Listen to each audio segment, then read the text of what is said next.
Bonjour à tous, bienvenue dans le QG des maires. Tous les trimestres, j'ai le plaisir de recevoir dans les studios de Télé-Grenoble 3 maires de la métropole grenobloise, des élus qui dirigent des communes souvent en périphérie de l'agglomération. C'est l'occasion de découvrir avec eux leur territoire et les problématiques qu'ils peuvent rencontrer. Aujourd'hui, on s'intéresse à 3 communes situées au sud-est de l'agglomération.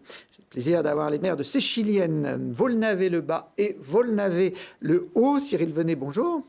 Bonjour. Vous êtes la maire de Séchilienne. À côté de vous, Jean-Marc Gauthier, bonjour. Bonjour. Vous représentez Volnavé-le-Bas. Et pour compléter ce QG des maires, on a Jean-Yves Porta, le maire de Volnavé-le-Haut. Bonjour. Bonjour. Bienvenue à tous les 3 communes, je le disais, situées au sud-est de l'agglomération, au pied du massif de Beldon. Voilà, on a une petite carte pour ceux qui ne sont pas très forts en géographie. Pas d'endroit, c'est pas l'endroit le plus désagréable de l'agglomération pour vivre vos territoires, Jean-Marc. Moi, s'en faut, c'est même le plus agréable. Bon, je ne sais pas si vous êtes très objectif. Il y a un point commun entre vous 3, c'est que vous avez tous les 3 été élus aux dernières élections avec 100% des voix. On ne peut pas faire mieux. Ça veut dire quoi? On ne se bat pas pour être maire dans vos communes On se bat toujours pour être maire dans les communes. Alors moi, c'était la première fois. C'est le 4e mandat que j'effectue. Et c'est la première fois, c'est le premier mandat où en face, je n'avais aucune liste. Moi, j'ai toujours eu une liste d'opposition. Et qui est une liste d'opposition ou pas une liste d'opposition, je veux dire, le travail est le même. On fait les réunions publiques, on pose notre programme et on essaye de toucher le maximum d'habitants de la commune. Donc une liste, alors c'est peut-être un peu plus facile, il faut le reconnaître. Mais je veux dire, l'enjeu est le même. Cyril, c'est votre 2e mandat, vous, à la tête de Séchilienne. 2e mandat, avec une première fois une liste qui s'était constituée en face de la nôtre, et puis la dernière fois, aucune liste.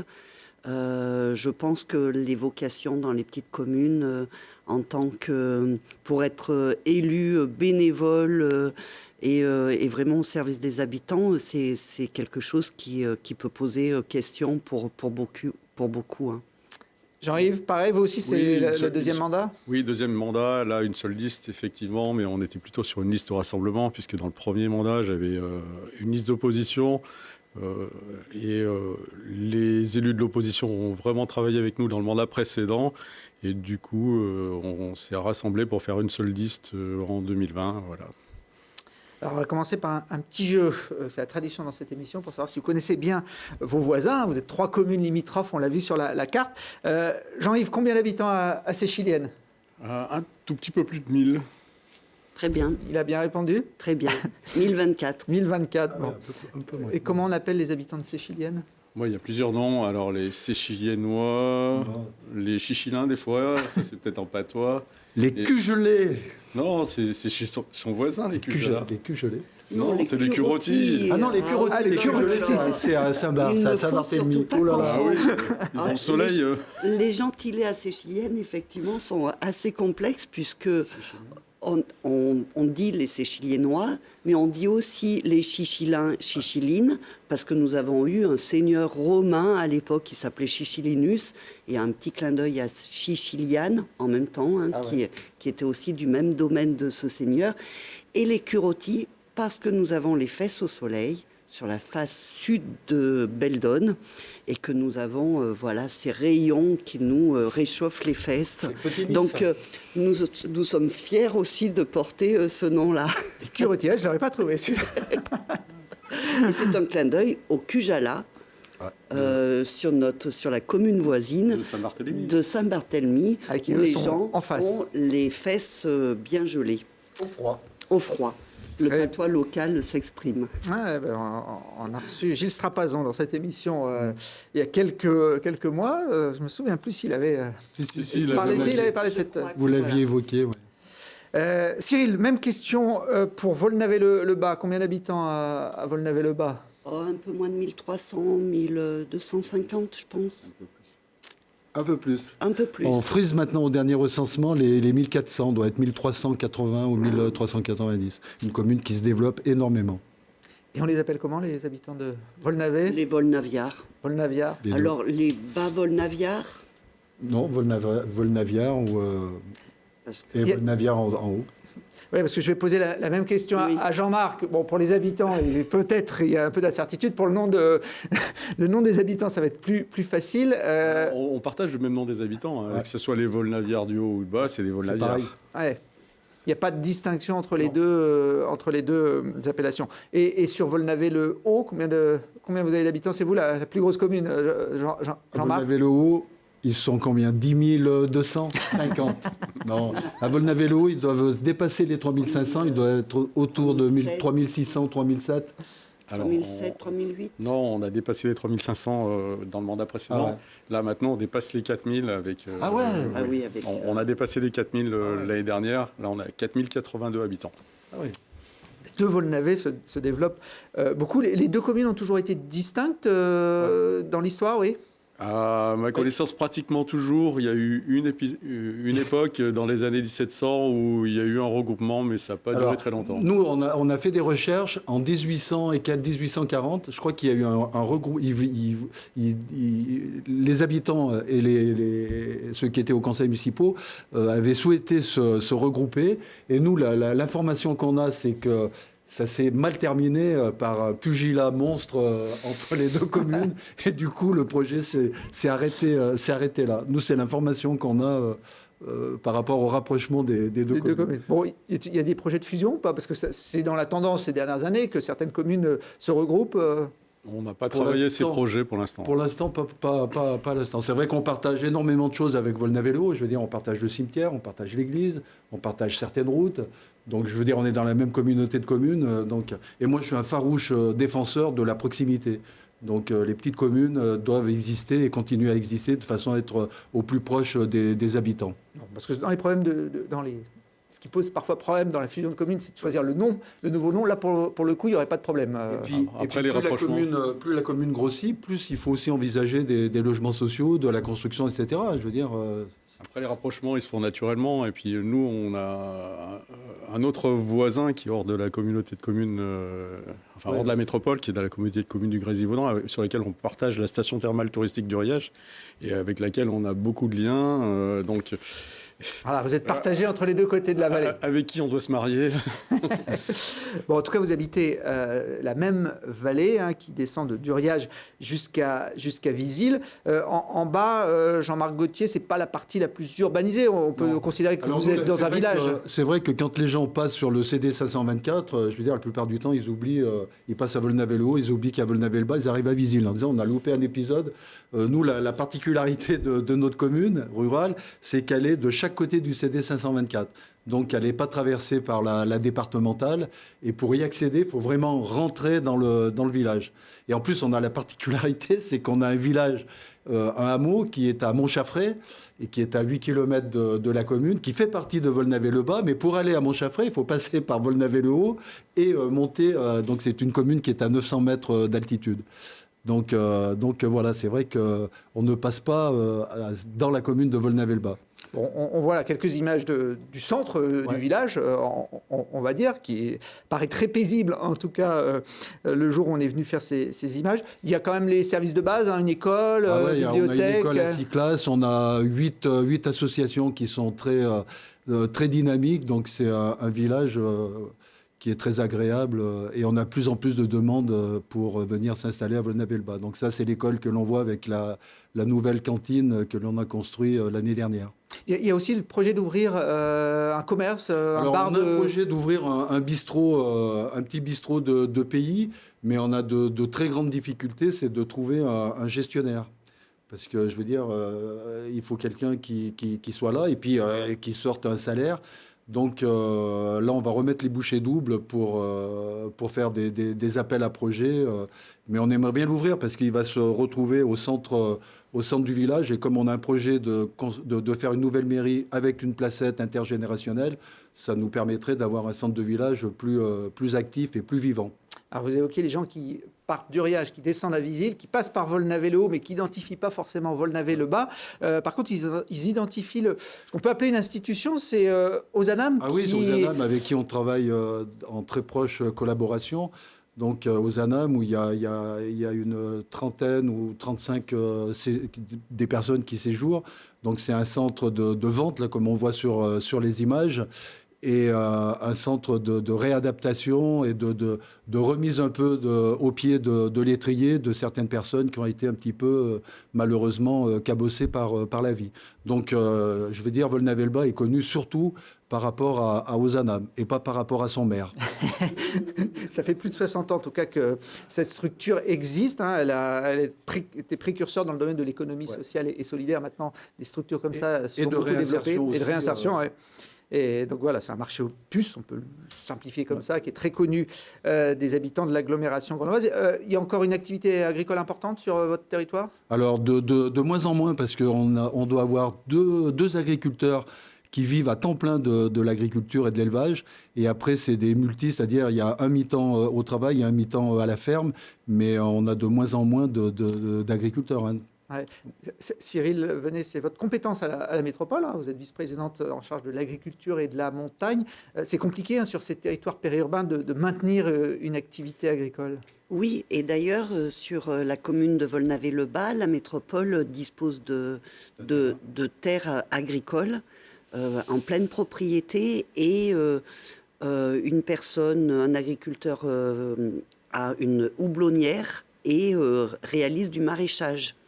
Voilà, ça a été une façon de sauver et de sauvegarder cette agriculture locale. Ouais, c'est-à-dire que c'est les images qu'on voit, c'est la métro qui a acheté ces terres pour permettre à... Voilà, et qui le remet à disposition à travers un bail de location avec des tarifs adaptés et qui a investi sur les serres, etc. et sur également les réseaux d'irrigation. Et nous, c'était aussi une volonté politique au niveau de la mairie, puisqu'on s'est retrouvé avec la métropole. Parce que nous, dans la plaine, ceux qui connaissent la plaine, je veux dire, on n'a que du maïs. On n'a que du maïs. Et donc, voilà, ça permet de différencier les genres de culture et d'avoir des maraîchers qui sont installés sur la commune. Il y a des fermes aussi à Volnavé-le-Haut ? Oui. Aujourd'hui, nous, on a 9 agriculteurs qui travaillent à temps plein. On a 6 doubles actifs. Donc, c'est en gros une quinzaine d'agriculteurs sur la commune. Et on a une dizaine d'agriculteurs qui viennent d'autres communes. Donc, voilà, c'est vrai que c'est peut-être pas super important, mais c'est déjà ça. Et on a essayé dans le mandat précédent de réinstaller un agriculteur. Donc, on a un maraîcher qui s'est installé également dans la plaine de Volnavé, en limite avec Volnavé-le-Bas, à côté du terrain de rugby. Et à Séchilienne, nous avons aussi de l'agriculture. Nous avons une chèvrerie qui fabrique du fromage et qui pour la vente locale. Mais nous avons aussi une maraîchère qui propose des paniers aux habitants et un élevage de bovins avec des belles charolaises sur le territoire et également une petite activité autour du cochon laineux pour faire des produits de transformation. Donc nous avons aussi une réalité agricole sur la commune de Séchilienne. Bon, et je sais qu'à une époque, je ne sais pas si c'est toujours d'actualité, mais on pouvait adopter une poule quand on habitait à Volnavé-le-Haut. Hein. Alors oui, l'objectif là, c'est pas vraiment l'agriculture, c'est plutôt le traitement des déchets. On a toujours cette opération Adopte une poule et elle sera rééditée encore en 2024. Donc on propose à nos habitants d'adopter 2 poules pour gérer leurs déchets alimentaires. Et donc on donne gracieusement ces 2 poules à nos habitants, c'est sur inscription. Hein. Donc les inscriptions sont en cours. Donc, si vous voulez des poules, adressez-vous à Volnavé-le-Haut. Il faut habiter la commune, vous n'en prêtez pas aux communes limitrophes. Non, chacun ses poules. Chacun, voilà. Après, les poules seront bien gardées. C'est un investissement de la collectivité et également de la métropole. Cyril Pléné évoquait la stratégie de la métropole d'acheter des terres agricoles pour préserver ces espaces et favoriser les producteurs locaux. Je crois que vous faites pareil avec les forêts, hein, parce qu'il y a beaucoup de forêts sur vos communes. Alors oui, on a fait un constat, et notamment en début de mandat, que des forestiers indélicats avaient fait des coupes complètement rases sur notre commune. Notre territoire, aujourd'hui, c'est 1896 hectares, 1200 hectares de forêt. Donc les 2 tiers de notre territoire, c'est de la forêt. Alors, on se doit de la protéger. Des forestiers indélicats avaient fait des coupes complètement rases et on s'est dit comment la protéger, et la seule façon de la protéger pour nous, c'était de l'inscrire dans on va dire le territoire de la forêt communale. Donc on a contacté tous les propriétaires qui étaient riverains de la forêt communale et leur a proposé de leur acheter leur forêt, puisque les jeunes maintenant ne sont plus comme les anciens, ils n'entretiennent plus les forêts. Pour la plupart, ils ne savent même pas qu'ils ont un bout de forêt. Et donc ils sont vraiment la proie des forestiers indélicats. Donc on a fait ce travail. Au début, on s'est dit peut-être que ça ne va pas marcher, ça va être compliqué, parce que c'est toujours compliqué d'acheter du foncier. Et puis finalement, on a amorcé la pompe et ça marche. Et on est en train de petit à petit d'agrandir et de préserver cette forêt. Alors on est aidé par le département sur ce sujet. Il y a un programme départemental qui nous aide à acquérir ces forêts. Alors, il y a des forêts aussi sur Chilène et sur Volnavet-le-Bas. Jean-Marc, quand on est maire, il faut aussi savoir manier la tronçonneuse. Alors, quand on est maire, il faut savoir tout manier, surtout dans les petites communes. Et quand la gendarmerie vous appelle à 1h30 du matin pour dire il y a des arbres qui sont tombés sur la route de Montchaffray, voyez avec votre service d'astreinte. Ah ouais, mais le service d'astreinte, c'est qui le week-end? C'est le maire. Donc, on met la tronçonneuse dans la voiture. Heureusement, j'ai un employé communal qui est à Montchaffray. Donc, tu l'appelles à 1h30 du matin. Heureusement, il était chez lui et on s'est rencontrés. Donc, on a déblayé la route avec la tronçonneuse et les gens ont pu monter. Donc, voilà, les maires des communes rurales, c'est aussi ça. Dernièrement, une personne âgée qui a des difficultés, n'avait plus de plombier. Qu'est-ce qu'il fait? Il appelle le maire. Allô, monsieur le maire, oui, est-ce que vous pouvez me trouver un plombier? Je suis vraiment... Pas de problème, je vais vous trouver un plombier. Donc voilà, je veux dire, c'est la richesse aussi d'être maire d'une... Et je pense que mes collègues partagent cet avis, d'être maire d'une petite commune ou d'une commune encore à taille humaine. Je veux dire, c'est aussi ça. Alors, on sort là des prérogatives, on va dire, officielles du maire. Vous en avez comme ça des anecdotes aussi, Cyril, en tant que maire de Séchilienne? Oui, oui. Alors hier, par exemple, je l'expliquais à mes collègues tout à l'heure, j'ai reçu un texto qui m'indiquait qu'un faisan agressif attaquait les piétons et les habitants d'un lotissement, d'un joli lotissement du village. Voilà, donc quelle solution on apporte lorsque un faisan doré se met à attaquer, à affoler et à peurer tous les habitants qui passent à pied dans le village. Donc ça, c'est une anecdote. J'en ai une autre parce que je la trouve jolie aussi. J'ai d'ailleurs mis le petit bracelet. C'est sur le marché à Séchilienne vendredi dernier. Un jeune garçon, très jeune garçon, qui est venu me voir en me disant Madame la maire, j'ai acheté ce bracelet pour mon amoureuse, mais quand j'ai voulu lui offrir pour la Saint-Valentin, elle a refusé le cadeau parce qu'elle est plus amoureuse de moi. Donc je me retrouve avec un bracelet, mais j'ai pas voulu lui donner puisqu'elle est plus amoureuse de moi. Est-ce que vous voulez me le racheter? Donc je vais racheter ce bracelet. Voilà, et c'est super parce que on parle effectivement de l'implication que nos mandats demandent. C'est vrai qu'on est au four, au moulin. On reçoit des spectacles, eh bien, on met les chaises, on lave le sol, on sert à boire, on accompagne les enfants de Montchaffray, nous pareil. Je veux dire, on a des enfants de Montchaffray, donc au niveau du transport. Et là, ça nous coûtait 6 500 € si on prenait quelqu'un. En plus, il faut trouver quelqu'un 1h le matin, 1h le soir, c'est impossible. Du coup, voilà, c'est les élus qui vont s'y mettre et on va économiser 6 500 €. Hein. Alors, je pense que mes collègues, c'est pareil, mais le samedi après-midi ou le dimanche, quand on nous appelle en disant il y a une vache qui est sur la route ou il y a un cheval qui est parti du parc, et voilà, on prend la voiture et on va voir si on trouve la vache ou le cheval. Ouais, ça demande une grande disponibilité. Hein. C'est vrai qu'aujourd'hui, les habitants ont la sensation que les élus sont à leur disposition. À disposition le week-end. Et souvent, on est très interpellé aussi les week-ends ou les jours fériés parce que les gens, c'est là qu'ils peuvent réfléchir, avoir la bonne idée à venir.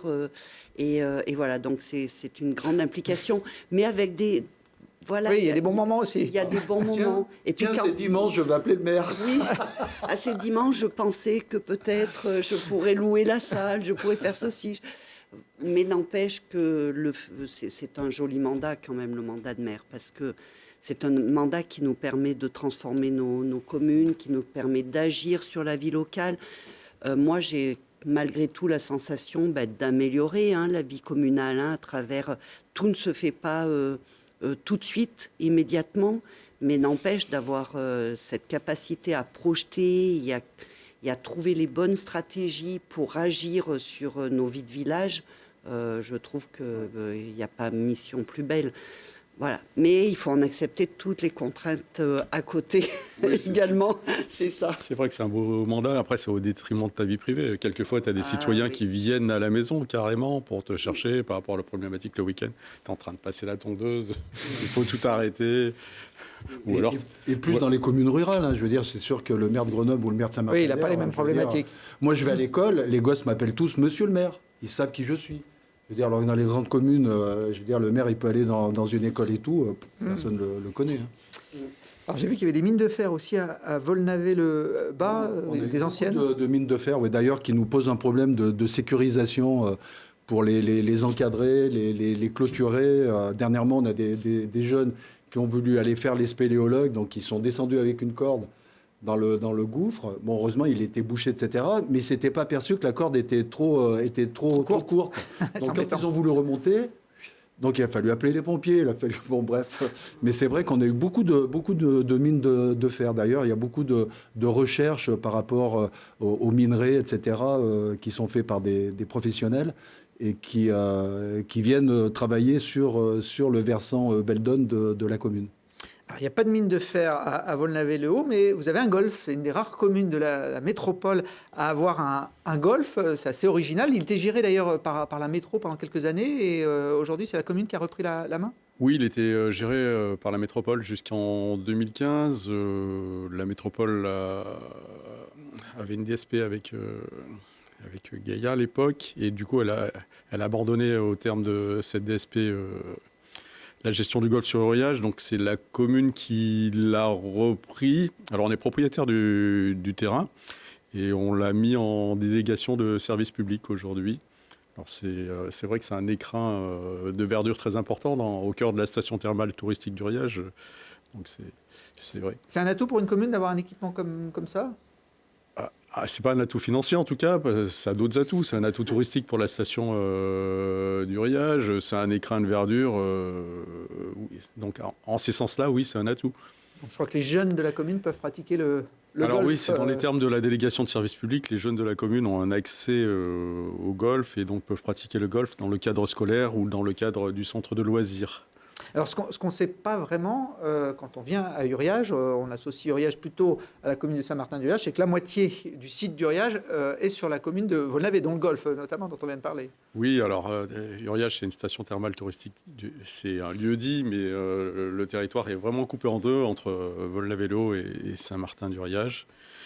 Alors, nous, on n'a pas forcément la partie qui... Oui, vous n'avez pas le casino ni les termes. ressources, effectivement. On n'a pas le casino, on n'a pas l'hôpital, on n'a pas les laboratoires. On a les habitants. C'est riche aussi, les habitants. On vient d'en parler, c'est riche en demande. Bon, il y a un vrai centre de village pour Volnavé-le-Haut, qui est un petit peu plus bas qu'Uriage, on le voit sur ces images, avec là aussi l'objectif de l'aménager, d'en faire un cœur de ville un peu plus agréable. Ah oui, alors on y travaille depuis longtemps. Les gens ont peut-être l'impression que c'est un puzzle qui se construit, mais à la fin, ils verront complètement l'image. Donc on a racheté petit à petit tous on va dire les murs des commerces. On est propriétaire aujourd'hui des murs des commerces de la boulangerie, du bureau de tabac, de l'épicerie, l'ancienne pharmacie également. Alors, maintenant qu'il a été déplacé, il a pris son envol et un petit peu plus loin. Et on pratique justement, mon collègue Jean-Marc en parlait tout à l'heure, de la difficulté d'installer des commerces. Nous, aujourd'hui, on est propriétaires de ces murs et on pratique un loyer modéré pour maintenir des commerces sur le centre-bourg. On a également créé un distributeur de billets. On a travaillé avec les professionnels de santé pour créer une maison de santé pluridisciplinaire juste dans ce centre-bourg. Donc maintenant, ces pièces-là ont été assemblées. On va aménager la surface et créer un vrai centre-bourg dans le cadre du projet CVCM, porté avec la métropole. On va réaménager nos trottoirs, nos espaces publics, nos parkings, pour favoriser les mobilités douces, parce que comme l'a dit Jean-Marc tout à l'heure, effectivement, les gens passent, traversent et n'ont pas forcément envie de s'y arrêter. Donc l'idée, c'est vraiment de redonner de la place aux piétons, donner envie de s'arrêter sur ces commerces du centre-bourg de Vol-la-Vélo. Juste un mot, la difficulté pour aller dans ce que disait Jean-Yves, la difficulté autant des maires que des populations, c'est entre le moment où on a un projet et le moment où il se réalise, je veux dire, ça ne se fait pas en 15 jours, quoi. Donc les gens sont impatients en disant... Les gens ne comprennent pas ces délais. Projet, et il en est où? Bah ouais, il y a le projet, après il y a les financements, il y a les demandes de subventions, il y a savoir si on peut le faire, les contraintes, etc.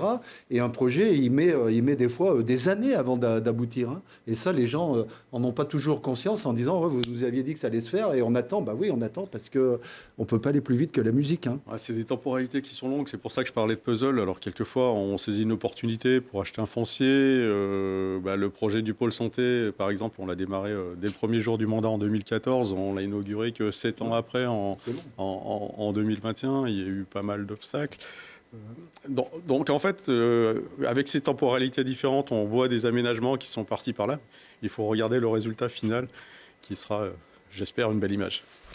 J'ai vu que Volnavé, le Haut, avait été champion de France de rugby en 3e division. Alors ça remonte un peu, c'était en 1974. Bravo. Il y a toujours une équipe... Jean-Yves y jouait d'ailleurs. Non, j'y jouais pas.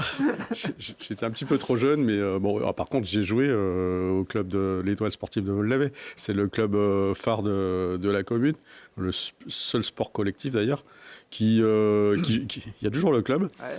Alors, depuis 2 ans maintenant, les seniors, enfin, les jeunes s'étaient déjà regroupés avec Visil. Maintenant, les seniors se sont aussi regroupés avec Visil.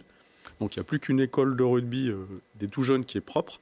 Par contre, après, quand on est adolescent ou senior, ils sont regroupés avec Visil. Ils ont eu des très bons résultats. Ils ont été champions des Alpes, d'ailleurs, la saison dernière. J'espère qu'ils vont rééditer cette année. Ils sont en haut du classement. Et il n'ose pas le dire, hein. Il n'ose pas le dire, mais c'est le seul terrain en France qui n'est pas d'aplomb. Hein. Il est tout en pente. Et quand vous arrivez, là, les barres du poteau, ils sont comme ça. Hein. Le seul en France. Effectivement, c'est le terrain le plus en pente de France. D'ailleurs, on a fait tout le sport un dimanche soir, le lundi matin. On m'a un petit peu charrié dans la rue. C'est pour ça qu'ils ont gagné. Ils ont choisi le terrain qui était descendant pour aller plus facilement marquer des... Il y a demi-temps. Hein. Des essais, oui. C'est vrai qu'il y a demi-temps. Normalement, c'est équilibré. Bon, on va rebasculer le terrain dans l'autre sens entre les deux. Jean-Marc et Jean-Yves le disaient, Cyril, leurs 2 communes se développent depuis des années. C'est pas forcément le cas de ces Chiliennes. Il y avait 2 fois plus d'habitants chez vous au 19e siècle qu'aujourd'hui dans votre village. Oui, tout à fait. Même si on a perdu de la population et on en a fortement gagné les derniers temps avec une stabilité tout dernièrement. Alors notamment par rapport à la mise en place du PLUI, hein, qui a fortement réduit les possibilités de construction pour pas s'étaler sur les zones agricoles et forestières. Et du coup, on est stabilisé à peu près à 1000 habitants. Il n'y a pas une vocation à aller chercher beaucoup plus de population sur ces Chiliennes, mais à maintenir ce niveau-là. Il y a un remplacement de population qui s'effectue d'une façon naturelle et qui vient renouveler comme ça notre population. Les tarifs de l'habitat sont devenus très importants dernièrement sur notre commune, qui a pris les prix du foncier ont vraiment augmenté les derniers temps. C'est bien aussi de pouvoir stabiliser à un moment donné une population sur une commune, parce que ça permet de bien adapter les services qu'on va pouvoir offrir à la population, de trouver un juste équilibre. Et nous, on est dans cette période là où la population a augmenté les 10 dernières années et qui nous permet aujourd'hui de nous stabiliser autour de services qu'on apporte aux habitants.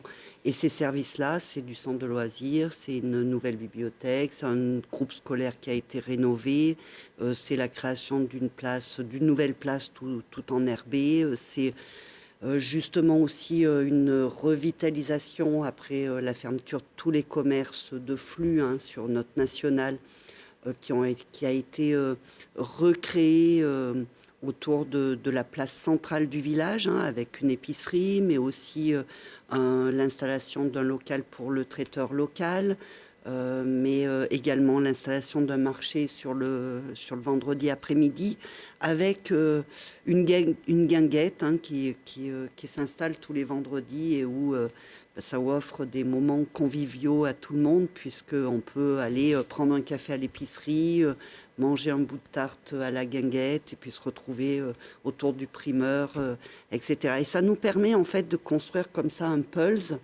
avec une stratégie réfléchie bien entendu autour de tout ça, mais petit à petit un pulse qui nous permet de créer la convivialité du village et de recréer ces pôles de proximité très proches où les habitants finalement trouvent en cœur de village les premiers services, les premiers arrivent à pourvoir à leurs premiers besoins, et du coup ça crée à nouveau le lien et la rencontre. Séchienne est restée dans l'esprit village, donc les gens ont toujours cette envie, ce souhait d'avoir des moments où ils peuvent se rencontrer, se retrouver. Voilà, souvent c'est pour échanger, mais c'est aussi parfois pour jouer à la pétanque l'été. Chez nous, la pétanque devient aussi une institution, la place se transforme en jeu de boules. Et ces espaces, en fait, qu'on conçoit de plus en plus pour l'ensemble des usages de nos habitants, souvent intergénérationnel, comme le disait Jean-Marc tout à l'heure, on a ce souci-là. Ça nous permet d'avoir à la fois l'espace de jeu sur lesquels les enfants vont jouer, l'endroit où les adultes se retrouvent pour échanger et puis boire quelque chose, où nos plus anciens vont trouver une place pour s'asseoir et puis voilà, et tout ce petit monde retrouve une place. Donc cette stabilité de population, elle est importante sur ce pas de temps pour redonner une vie de village. Et je crois que c'est important pour nous, maires, d'avoir cette possibilité, dans ce pas de temps, de redonner une vie de proximité que peut-être dernièrement on avait oublié avec les départs au travail du matin, etc.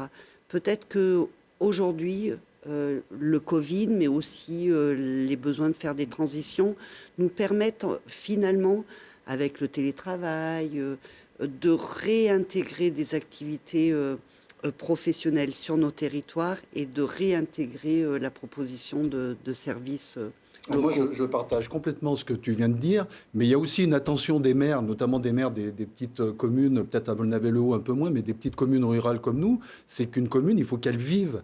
Donc il faut qu'il y ait un apport aussi de nouvelles populations, et de nouvelles populations avec des enfants, parce que, je veux dire, on a des écoles qui sont toujours à la limite d'une fermeture de classe, etc. Donc il faut qu'on soit toujours vigilant de façon à ce qu'il y ait quand même une réalimentation normale de jeunes familles qui arrivent avec des enfants et qui peuvent aussi alimenter l'école. Et l'école, c'est le poumon d'une commune. Je veux dire, une commune sans école ou une commune avec des classes qui ferment, je veux dire, c'est une commune qui va mourir. Donc il faut qu'on soit aussi attentif pour pas que la commune, ça soit que des anciens qui viennent se retrouver pour manger la pogne ou pour boire un coup, cher ami. Et c'est intéressant parce que par rapport à la baisse de population que Séchilienne avait auparavant, mais parce que Séchilienne, c'était l'activité, c'était les charbonnières, c'était une activité agricole, donc toute la montagne était était constituée de terres de maraîchage. On y faisait une pomme de terre excellente à l'époque, et tout était cultivé sur les hameaux. Soit on en faisait du charbon pour alimenter les boulangeries, etc., soit on cultivait la terre. Il y a eu cette déprise agricole qui a fait que les habitants se sont retrouvés en vallée et ont été les ouvriers de la vallée de la Romanche, et ont pourvu et ont rempli les usines pour travailler. Et du coup, toutes ces transitions qui se sont faites au niveau économique expliquent ces changements de population. Et aujourd'hui, on arrive à faire des liens, enfin à tisser l'histoire ancienne Et puis la modernité, puisque tout à l'heure, on parlait de nos agriculteurs. Ben oui, à nouveau, des agriculteurs qui viennent sur la commune. C'était plus le cas dernièrement, hein. La déprise avait été très forte. Il y a des activités autour du bois qui se remettent en place, qui n'existaient plus non plus tout dernièrement. Et en même temps, on avait sur la commune une trentaine de commerces. Si on regarde au début du siècle et avec le taco de Séchilienne, etc., on a perdu tout ça. Mais aujourd'hui, on voit petit à petit que ça revient. On a de nouvelles activités qui arrivent, comme par exemple la restauration de bois qui a pu s'installer sur le village aussi et qui amène à nouveau l'emploi local. Donc tout ça, c'est intéressant. Et pour finir, juste un petit clin d'œil, hein, notre place de village centrale, on a le jardin des Curotti. Les fameux. Les fameux. Mais on a aussi la place du Champ de Foire. Et cette place du Champ de Foire, elle fait écho justement à l'histoire séchilienne, hein, avec toute cette montagne qui était cultivée, où on descendait par les pavis d'ailleurs, en tirant sur des chariots qui arrivaient à glisser jusqu'en bas du village pour aller sur la place qui était justement cette place de marché. Et aujourd'hui, quand on remet en place un marché, comme on est arrivé à le faire là avec cette guinguette qui s'ouvre et cette vie, eh bien, on se rattache aussi un peu à notre histoire. Parce que cette place du Champ de Foire, elle a plein de fonctions différentes, mais elle en a une aussi qui est finalement une fonction économique et qu'on arrive à remettre en place aujourd'hui. Donc, c'est chouette. Alors, vous évoquez l'histoire de Séchilienne. Il y a un château sur la commune qui a plus de 700 ans d'âge. Donc, il a dû en voir passer des choses, ce château. Mais aujourd'hui, il est à l'abandon, Cyril Plenet ? Oui, c'est un château. Alors, tous les habitants de Séchilienne tiennent à ce château. Moi, en premier d'ailleurs. Donc oui, on le voit sur les images. Donc c'est un château qui a été incendié en 1944 lors de la débâcle des Allemands et du départ des Allemands.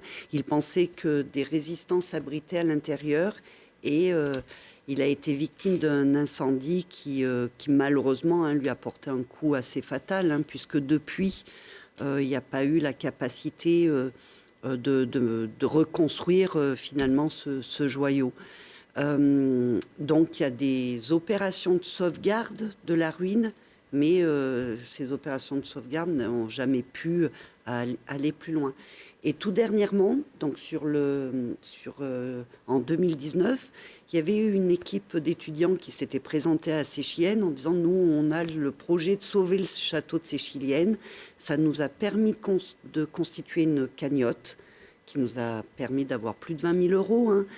Et ces 20 000 euros ont été utilisés tout dernièrement pour dévégétaliser le château, le remettre en valeur, pour refaire un périmètre de sécurité, puisque vous avez vu que les ruines présentent quand même quelques dangers et on ne peut pas laisser rentrer la population à l'intérieur. Mais ce château, il est magnifié là en ce moment, avec un parc magnifique qui donne sur une allée des soupirs. Alors vous imaginez, autrefois, ce qu'une allée de soupirs peut évoquer pour nous tous. Et cette allée des soupirs donne aujourd'hui sur Longe, un petit ruisseau qui s'appelle le Bruyant, qui est magnifique, et nous emmène jusqu'à un mur d'escalade qui a été créé dernièrement grâce à la Fédération d'escalade et de la montagne, et qui est un parcours merveilleux, enfin un site ouvert au public qui est magnifique et dont les ruines sont magnifiques. Ce château n'est pas classé parmi les 7 merveilles du Dauphiné, mais je vous assure que... C'est la 8e. C'est la 8e, voilà. C'est vraiment la 8e merveille du Dauphiné. Si jamais un riche mécène nous écoute et qui a envie d'investir beaucoup pour redonner vie à ce château, j'imagine que vous serez attentive à une proposition. Bon, il y a une autre ruine sur la commune. Alors celle-là, elle est naturelle. On appelle ça les ruines de Séchilienne. C'est un glissement de terrain. Je pense que beaucoup de de Grenoblois, d'habitants de l'agglomération connaissent, hein, puisqu'on passe devant quand on monte, notamment vers les stations de Loisan. Ça fait des décennies que cette montagne glisse, s'éboule petit à petit. La route a été déviée. C'est un point un peu particulier de notre région. Jean-Yves Porta, vous avez une casquette au sein de la métropole liée au risque naturel. Celui-là, c'est un peu un cas d'école. Oui. Alors oui, au sein de la métropole, je suis conseiller délégué au risque naturel et technologique. C'est un cas mais qui date un petit peu. La montagne s'effrite petit à petit. Ce qui pourrait arriver, c'est en cas de séisme qu'un gros pan tombe et tombe sur la Romanche et fasse un barrage qui, après ce barrage lâchant, inonderait toute la partie Saint-Barthélemy de Séchienne. D'ailleurs, c'est pour cela que l'île Falcon a été complètement... Oui, il y a des maisons qui ont été détruites il y a quelques dizaines d'années. En face de chez Cyril, à Saint-Barthélemy de Séchienne, chez notre ami Gilles Strapazon, tout un quartier, je crois que c'était une centaine de maisons, a été exproprié pour libérer, on va dire, cet espace. Parce qu'en cas de descente de la montagne, ce barrage pourrait après inonder complètement ce secteur. Et puis tout le secteur de Visil s'y pète. Hein. C'est inquiétant quand on est maire d'une commune, qu'on a une menace comme ça sur son territoire, parce qu'on ne sait pas quand ça arrivera, mais les scientifiques estiment que ça arrivera, le glissement de terrain complet de cette montagne. Oui et non. C'est-à-dire que les habitants séchiennes disent que cette montagne, on l'appelle la montagne qui ne veut pas tomber. Voilà. C'est vrai qu'on l'attend depuis des décennies, cette chute. Et en même temps, lorsqu'il y a un grand bruit sur Séchilienne qui se produit, une résonance particulière, tout le monde pense au fait que la montagne vient de tomber. Donc, à la fois, c'est très présent et à la fois, c'est très oublié. N'empêche que les infrastructures qui ont été réalisées dernièrement, un tunnel pour dévier la Romanche, la déviation de la route qui a été en plusieurs fois, en 3 fois exactement déviée, un merlon de protection de la chute des rochers. Aujourd'hui, le site est équipé de tous les capteurs possibles avec des alarmes qui se déclenchent s'il y a un mouvement plus important que d'habitude. Voilà, c'est plutôt sécurisant pour ce site et les infrastructures répondent bien aux besoins. Aujourd'hui, le risque le plus important, ce serait un gros nuage de poussière si une masse très très importante venait à tomber, qui pourrait se répartir jusqu'aux habitants du village. C'est ça le grand risque. Voilà, les infrastructures ont vraiment permis en fait de tranquilliser tous les habitants. Et là aussi, pour la petite anecdote, alors c'est la commune de Séchilienne, avec cette fameuse montagne qu'on appelle les ruines de Séchilienne, qui tombe sur le hameau de la commune voisine, qui est un hameau de la commune de Saint-Barthélemy de Séchilienne. Donc vous voyez les imbrications entre communes. On peut donc aller à Séchilienne en toute sécurité, il n'y a pas de problème. Jean-Marc Gauthier, vous évoquiez tout à l'heure la difficulté de maintenir des écoles dans vos petites communes. Le rectorat a présenté ses prévisions d'ouverture et de fermeture de classes pour la rentrée 2024 il y a quelques jours. Ça donne quoi dans vos communes respectives? Il n'y a pas de fermeture annoncée, non? Fermeture, on augmente un petit peu le nombre d'enfants, mais voilà, c'est ce que je disais tout à l'heure, la particularité, on a fait un lotissement de 30 logements. Donc on s'est dit, voilà, peut-être qu'il va falloir qu'on ouvre une 7e classe, on va avoir du monde, etc. Et à la sortie, je veux dire, on a gagné 3 ou 4 enfants de plus au niveau de l'école à l'inscription 2024, c'est-à-dire pour la rentrée de septembre. Et les parents qui arrivent sont des parents déjà qui ont ou des enfants qui sont au collège ou plus grands. Et vu que le foncier est de plus en plus cher, en plus actuellement avec la crise du BTP, je veux dire, il n'y a pratiquement plus de construction. Et voilà, et ça c'est un problème aussi important.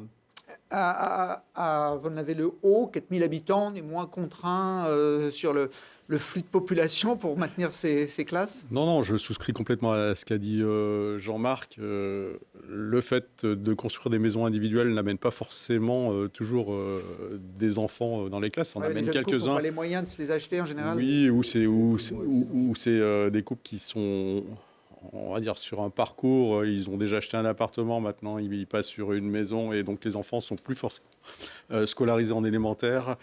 C'est plutôt au collège ou au lycée. En général, sur une commune, 10% de la population, c'est les effectifs de l'école. Je regarde mes collègues, mais des écoles élémentaires et maternelles. Nous, on a 400 enfants scolarisés. C'est vrai que, on l'a dit en introduction, ma population a fortement augmenté ces derniers temps. Donc, il y a eu des ouvertures de classes. Ça pose un petit peu des problèmes. On avait fait une extension en 2017. On va encore faire un nouveau projet. On va décaler le restaurant scolaire à côté de l'école, et ça nous permettra de libérer de la place pour faire des nouvelles classes. Non, parce que j'ai vu que vous vouliez mettre la mairie dans l'école maternelle à Volnavez-le-Bas, donc je me suis dit, c'est que les classes ferment et que finalement, très pragmatique, le maire a décidé d'occuper le terrain. École, puisque maintenant on est une école toute neuve. Donc, voilà. Donc on utilise ces locaux, et puis en plus ça permettra d'être de plein pied et d'avoir donc cette mairie qui va donner sur notre nouvelle place publique, et on reviendra vous en parler d'ici 2024. Je pense que fin 2024, on devrait avoir fini les deux projets. 10%, je retiens le ratio de Jean-Yves Porta. Ça veut dire qu'il y a quoi, moins de 100 élèves à l'école de Séchilienne? C'est ça. Le ratio s'applique. Alors 148, je crois. C'est ça. Oui, donc c'est à peu près ça.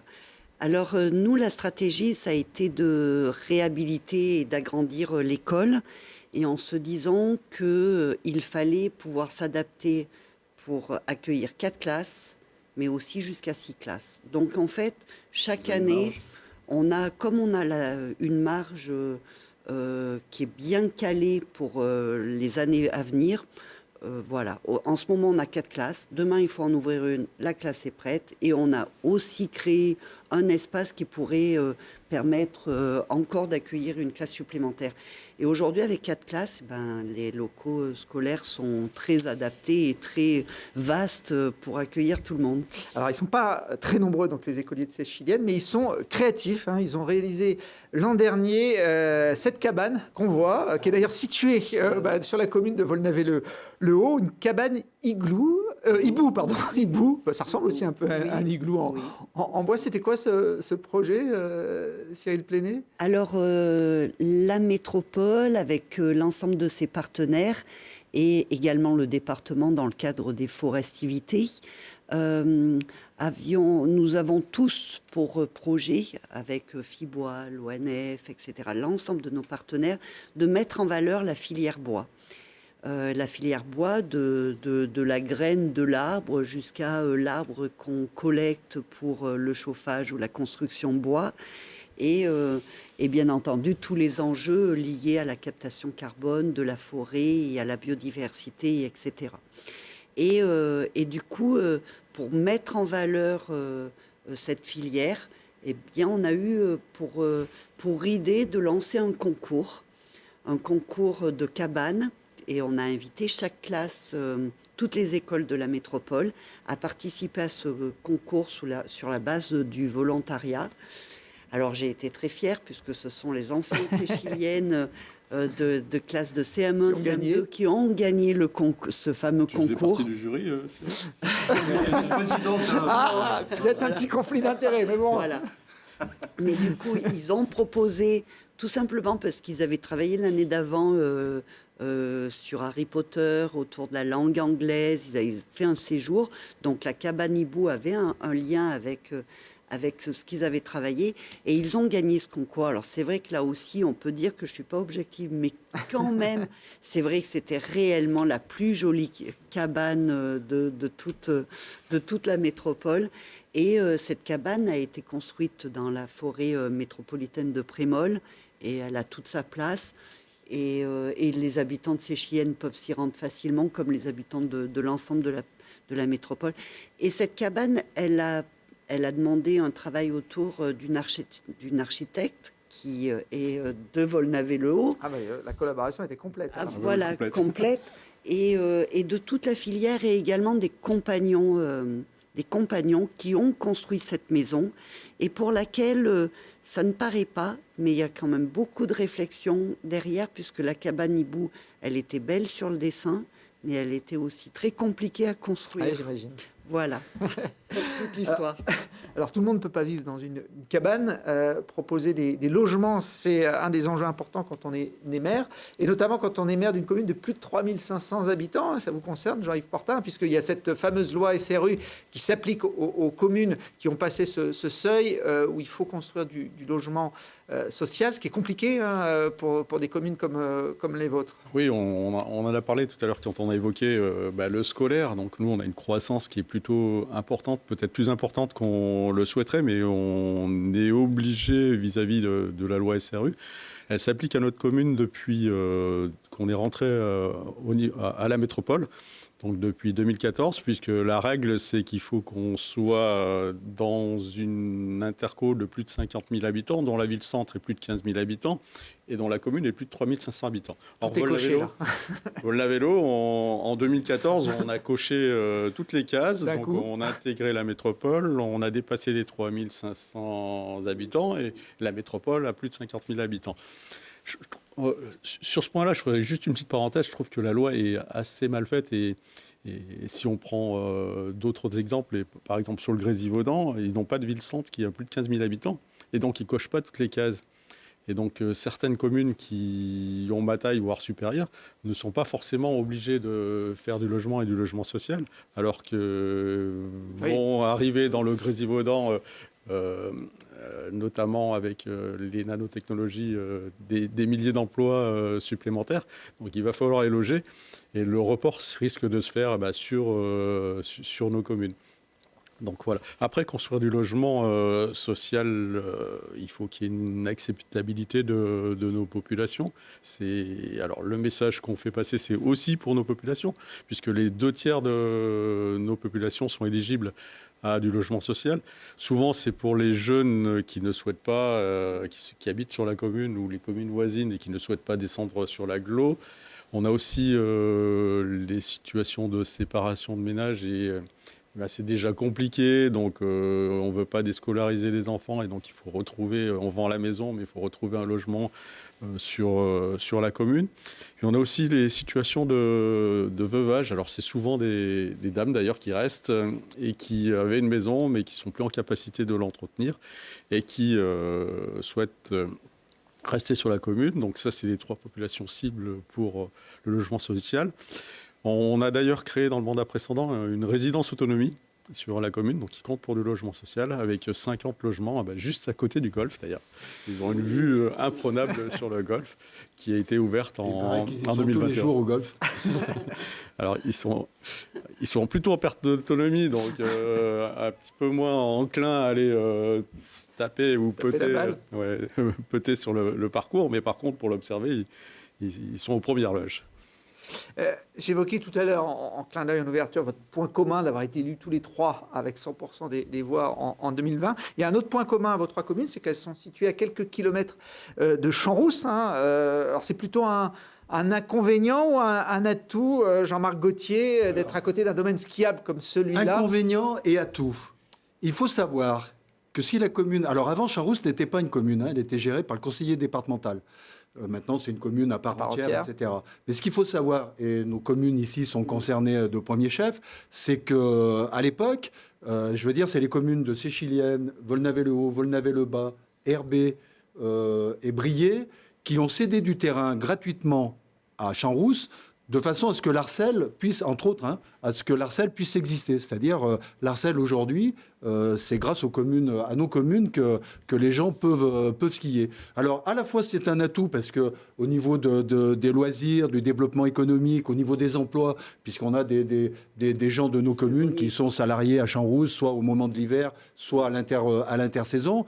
Mais après, c'est un gros problème, mais peut-être qu'on l'évoquera tout à l'heure, par rapport aux mobilités. Parce que, le week-end, alors nous, on est proximité de Visil, donc entre Visil, qui est, je veux dire, la plaque tournante entre Loisan, la Matésine, Champs-Rousse, etc. Et d'autre côté, ceux qui viennent de Champs-Rousse et qui arrivent à Gers et tout, je veux dire, le week-end, notamment le samedi, pendant les vacances scolaires de neige, il faut rester chez soi parce qu'il faut faire les courses le jeudi ou le vendredi parce que c'est abominable. Il y a des kilomètres et des kilomètres de bouchons.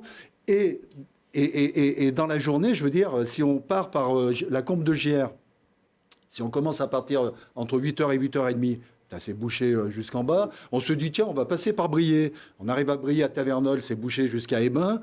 On peut passer par Champs, Jarry-Champs. On arrive au Carrefour Musée, ce qu'on appelle le Carrefour Musée, avec le pont de Jarry-Champs, c'est bouché. Donc on a un réel problème de mobilité sur nos communes. Jean-Marc Gauthier évoquait l'Arcel. Alors l'Arcel, c'est le plateau où sont installées notamment les pistes de ski nordique. On le voit là en image. Aujourd'hui, ça fait encore partie de votre commune de Séchilienne. L'Arcel, effectivement, et Volnavet également. Donc oui, bien sûr. Alors, on a sur l'Arcel un site d'escalade, mais on a également une grande partie de la piste L'Astragale, la piste de ski de fond noire, donc la plus renommée, la plus importante et la plus grande, qui est sur notre commune. Et on a un partenariat avec la commune de Champs-Rousse et une convention. Vous touchez une redevance sur les forfaits, par exemple? On touche une petite redevance, nous, par rapport à la mise à disposition gratuite, enfin à la mise à disposition des pistes de ski de fond. Non, en fait, sur l'Arcel, la majeure partie du territoire, c'est Séchilienne. Sur Volnavélo, on a la cabane qui est à l'entrée et tous les stationnements, là où on loue. Et donc la forêt fait partie de la forêt indivise, donc propriétaire des communes de Volnavé-le-Bas, Volnavé-le-Haut et Briey-Herbé. Et donc il y a effectivement un contrat de location pour utiliser cet espace. Après, je reviens sur ce que disait Jean-Marc sur Champs-Rousse. Il y a aussi Saint-Martin-du-Riage qui a cédé une grande partie de son territoire. Et pour nous, c'est quand même une activité économique importante, notamment l'hiver. Et c'est des centaines d'emplois. Et les salariés qui travaillent sur Champs-Rousse habitent pour la plupart en bas sur les communes du bas. Jean-Marc Gauthier rappelait que Champs-Rousse n'avait pas toujours été une commune à part entière, et notamment au moment des Jeux Olympiques en 68, c'était pas une commune, donc c'était partagé sur vos territoires. Et je crois que le départ de la descente olympique, là on voit Jean-Claude Killy, c'était sur le territoire de Volnavé, ces images. Effectivement, la Croix de Champs-Rousse, c'était Volnavé-le-Haut, et il a fini en bas à Saint-Martin-du-Riage. Oui. Là on voit Jean-Claude Killy qui descend. Là, il est encore chez vous, peut-être. Mais il va bientôt basculer chez la commune voisine. Voilà, il a passé la porte de Saint-Martin-du-Riage.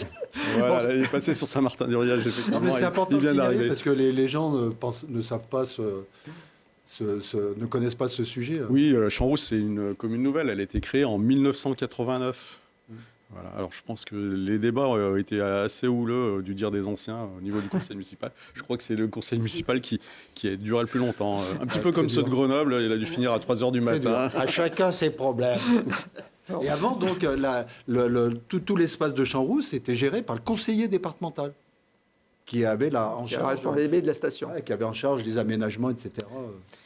Alors, on parle de Champs-Rousse, mais on peut parler aussi de la station de l'Alpe du Grand Cerf. Qui est en face de chez vous. Puisque nous, Séchiliennes, c'est vrai qu'on est à la fois sur Beldonne, et on a une identité Beldonne, mais on est à la fois sur le Taillefer et à la fois sur Porte de Loisan. Donc, on se rattache aussi à l'identité de Loisan.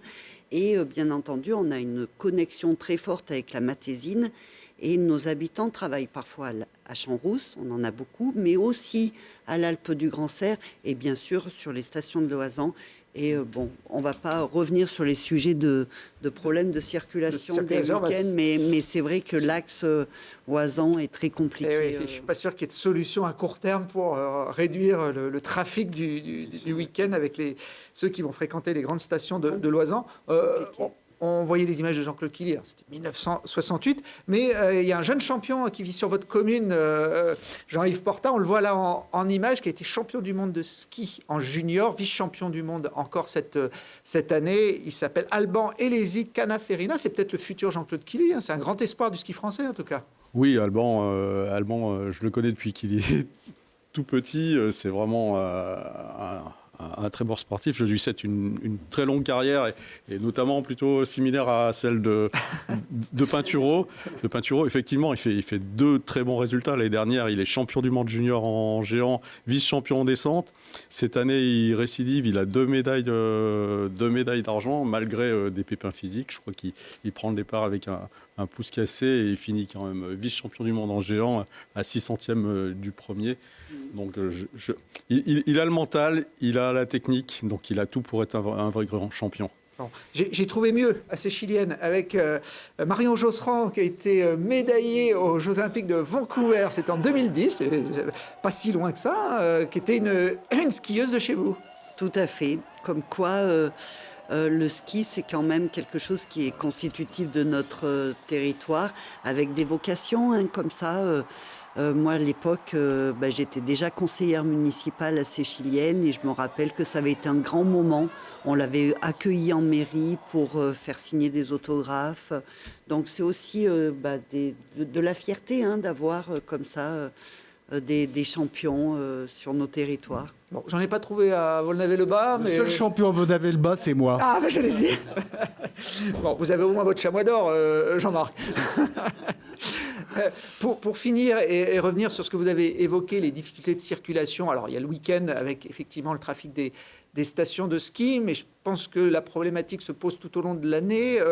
Aujourd'hui, la métropole développe des transports en commun, le vélo. Est-ce que c'est des solutions qui sont adaptées à des communes comme vous, qui sont quand même un peu éloignées du centre de Grenoble ? Oui, elles sont adaptées. Nous, la problématique, c'est la Combe de Gers pour Volnavez-le-Haut. Moi, je suis un petit peu plus au nord. 2 tiers de nos habitants utilisent la Combe de Gers. Alors, il y a ceux qui vont travailler sur Champs-Rousse, effectivement, ils ne l'utilisent pas.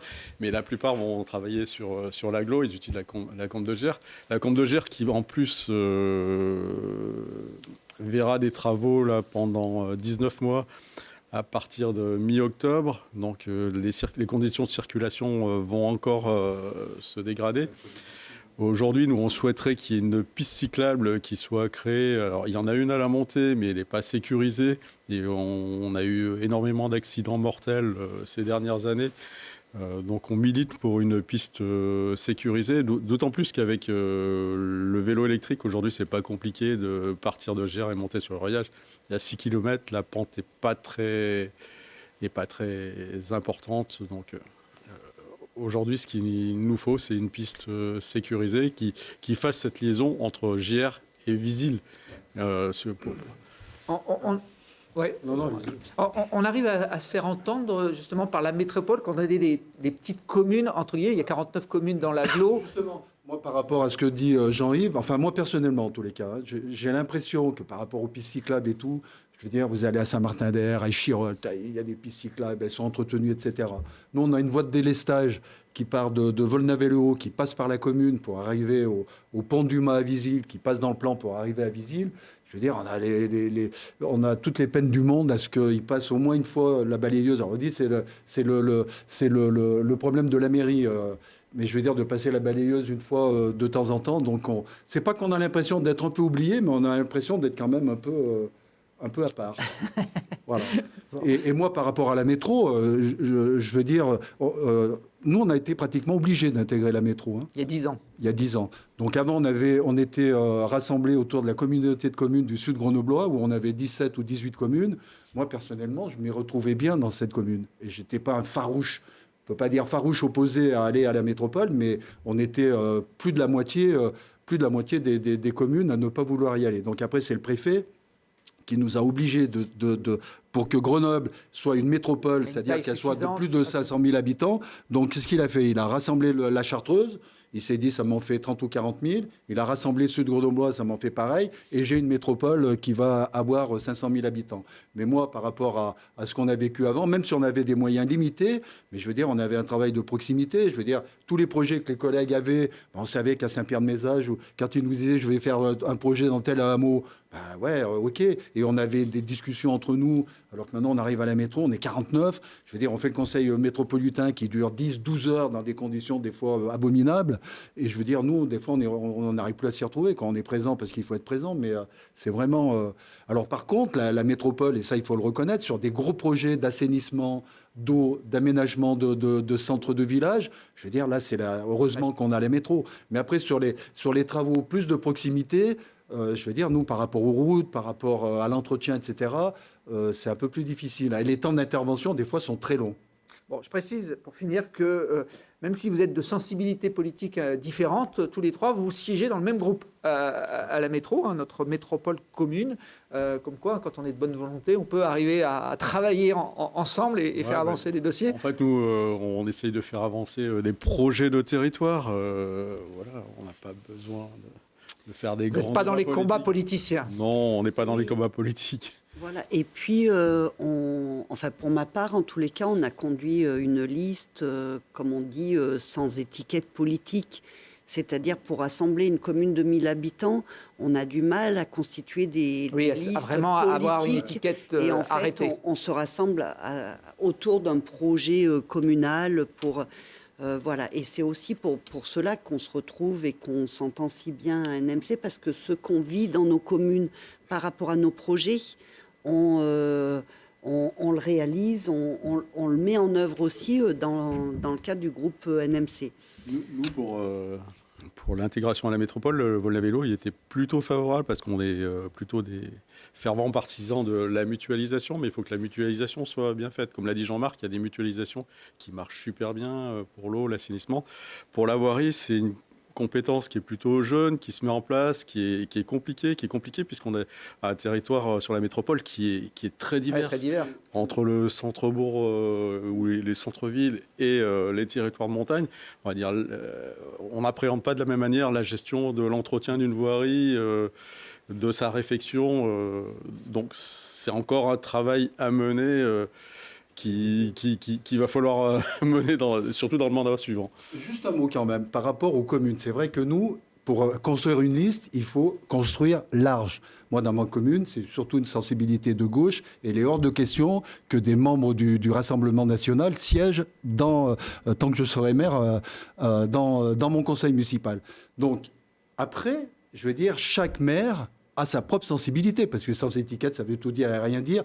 Et je veux dire, moi, les gens savent de quel côté je suis, mais ça n'empêche pas qu'on travaille ensemble avec tout le monde.